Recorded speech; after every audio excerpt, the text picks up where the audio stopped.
You have one unheard message. Hey, it's Kay from the Quickie. Are you ready to start this episode? Give me a call back. Rock Legion.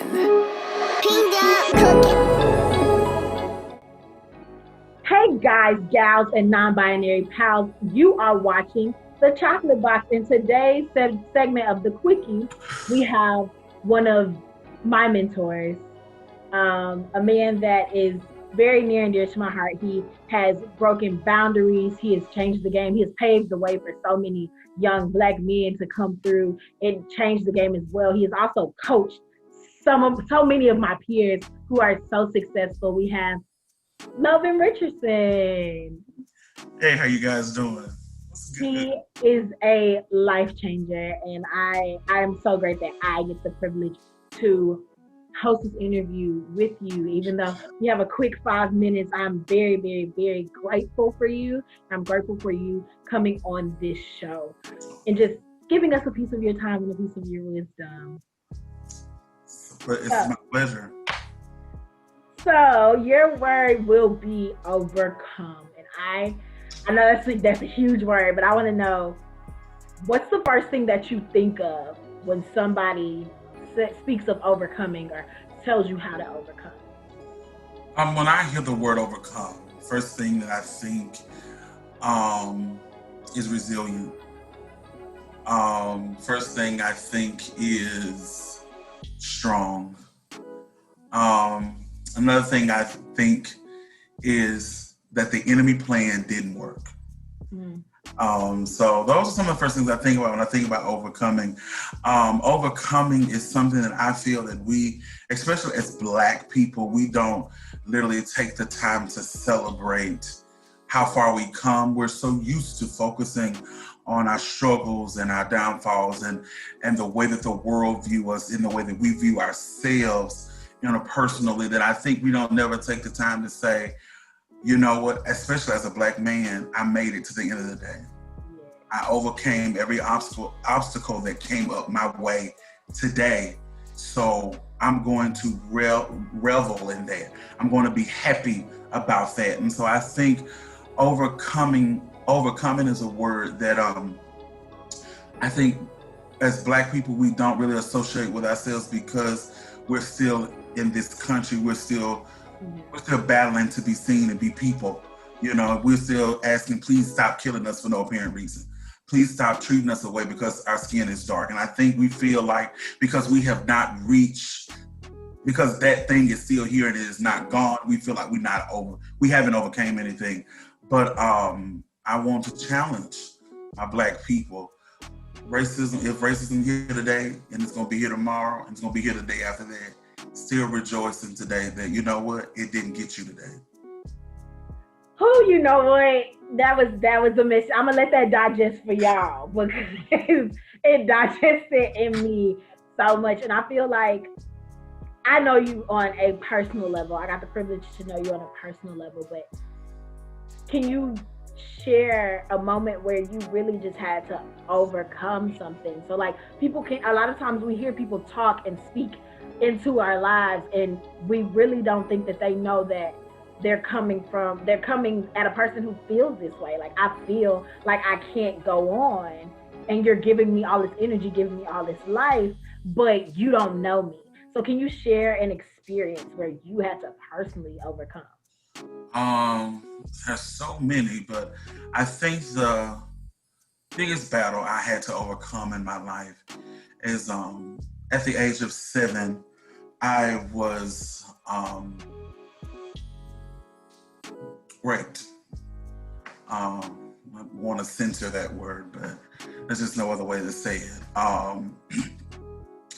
And being 7 years old, and it happened over a period of time. I think, if I really sit down and think about it, I think it was like 5 months that this happened to me by people that I loved, by people that I trust. I've always been different. Clearly you can tell I'm from the South. I have a Southern drawl. Period.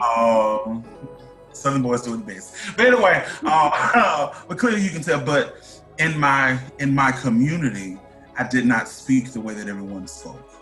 So I was always different.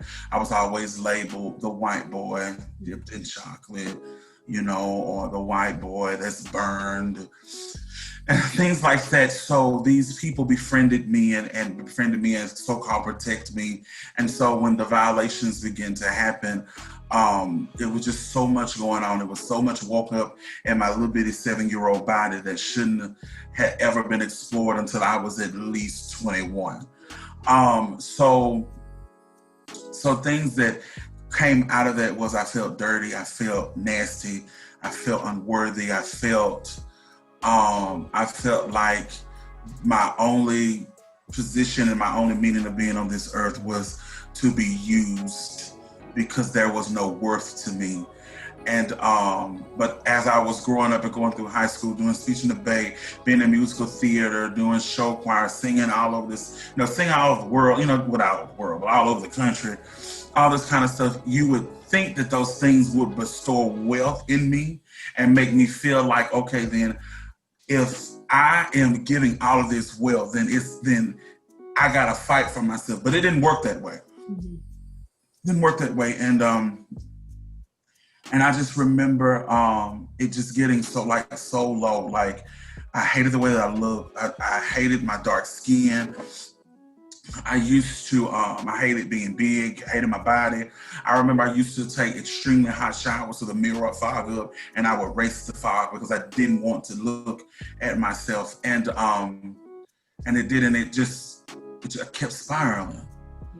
Yeah. I kept smiling, but spiraling.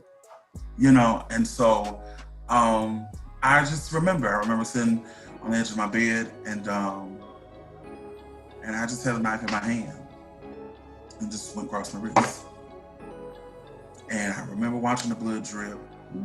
I remember watching the blood drip. And I remember, I'm very spiritual. And I remember hearing God say, I died for you. I overcame so much so that you can have the possibility to overcome. If you will trust me just a little bit, I promise you your life will get better. So my mother and father were speaking well into me. My grandmother and my grandfather were speaking well into me. The community was speaking well into me. Schools were speaking well into me.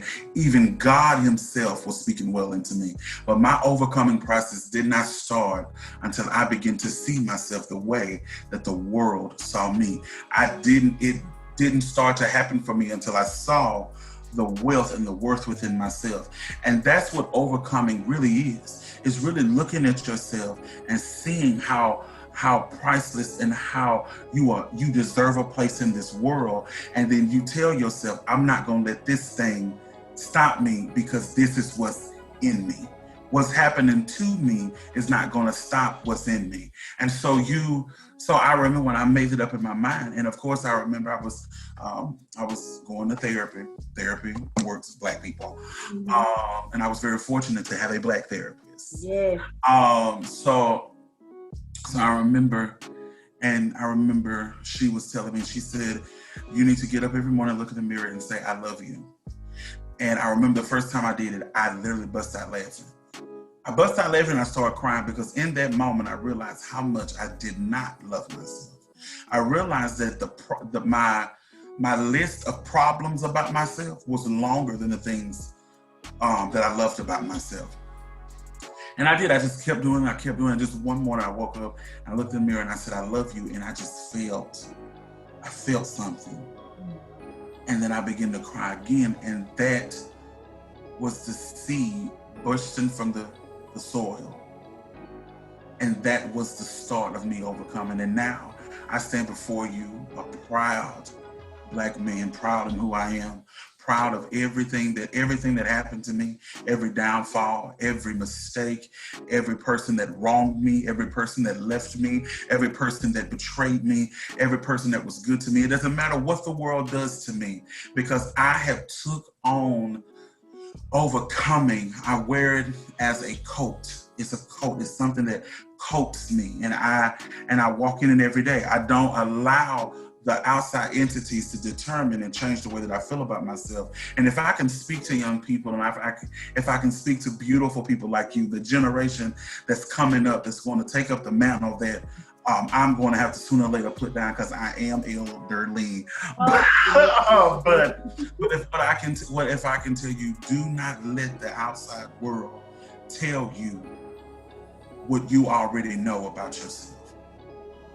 Do not let this, because what's going to happen, especially my beautiful Black children, or as we say down south, my beautiful Black babies. Let me tell you, the world is going to tell you that you don't deserve nothing that is coming your way. You're not smart enough. You're not beautiful enough. You don't have what it takes to make it. And I remember reading something, and one of my mentors was speaking to me, and he said, Melvin, you should never say that you cannot make it, because you are descendants of slaves that did not die in slavery. You are descendants of people that were strong enough that the most wicked time in this world did not kill them.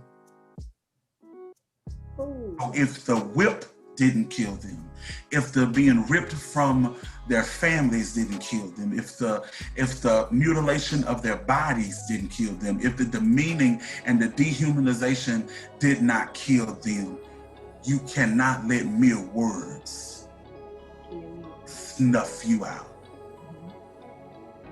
You got to know what's running in your veins.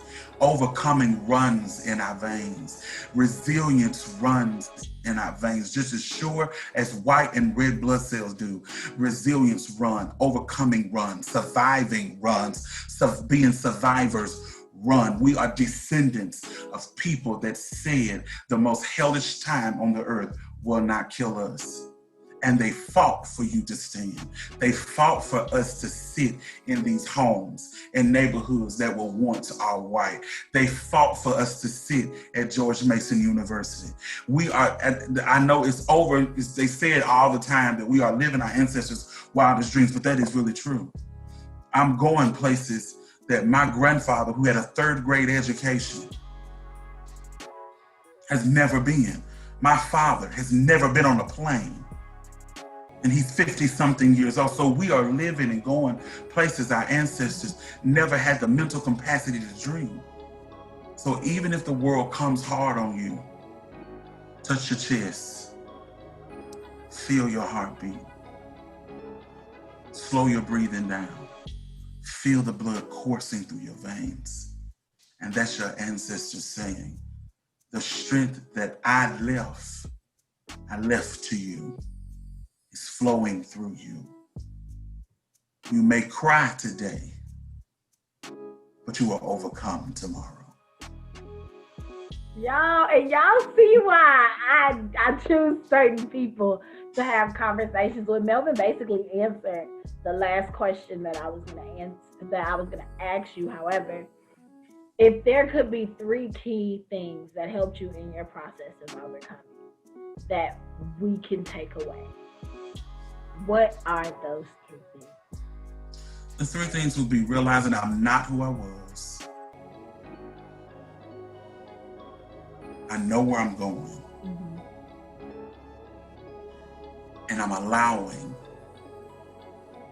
the ancestors that's within me to move me to higher heights. You have to remember your past, but don't live in it. Let it be fuel. Let it be a reminder. Let it be a cliff note to say, we don't want to go back there. And even in this right now, just work in your present. Work in your present. Don't worry about your future. Don't worry about another. Work in your present, because if you work on what's in your hands today, you are propelling yourself to the future. You know what? I hope that y'all took away something, because I definitely did take away something, and I literally talk to Melvin every week. And I took away a lot from this interview. I want to thank you again. And it fills my heart every time I get to have a conversation with you, because you're so wise, and I just mentally, y'all are gonna see Melvin on somebody's TV screen across the world, and y'all are gonna be like, oh my God, I saw him on the chocolate box, which y'all did, but y'all This man is pure greatness, and I want to say thank you for stopping by and just allowing me a moment of your time. There's no way I would have avoided being on such an illustrious platform. So I'm honored. I'm honored. And I want to remind everybody that the chocolate box drops their first episode on October 10th. Turn up. Yes, turn up. And I hope you are there on your couches, watching wherever you are on your mobile device, watching the chocolate box and looking at conversations like this where we dive deeper into the meaning of being Black, the intersectionalities, and every part of our Blackness. As always, I hope you have a beautiful day. Bye.